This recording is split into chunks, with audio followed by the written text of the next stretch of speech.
Dans cette vidéo, nous allons présenter la démonstration pour passer de la formule du grossissement visible à gauche à celle de droite. Pour ce faire, il faut s'intéresser au schéma de la lunette où on peut voir le tracé des rayons lumineux. On rappelle que la lentille visible sur la gauche est appelée objectif et celle sur la droite est appelée oculaire. Sur ce schéma, le diamètre apparent θ apparaît en bleu clair ici et là. Le diamètre apparent θ' apparaît lui en orange ici et là. Pour entamer notre démonstration, nous allons faire de la trigonométrie.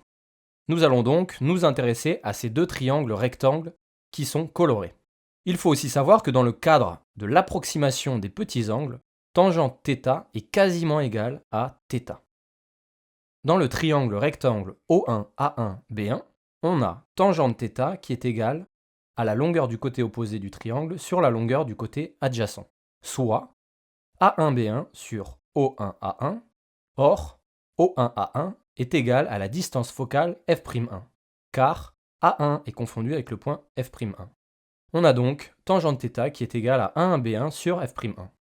On en déduit que θ est à peu près égal à cette expression. Maintenant, nous allons nous intéresser au triangle rectangle qui apparaît en vert.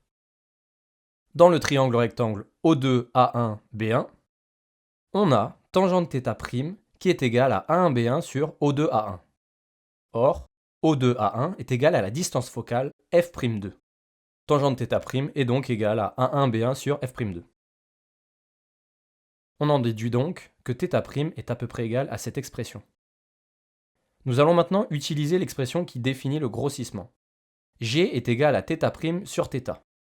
On remplace θ' et θ par les expressions précédemment déterminées. Or, diviser revient à multiplier par l'inverse.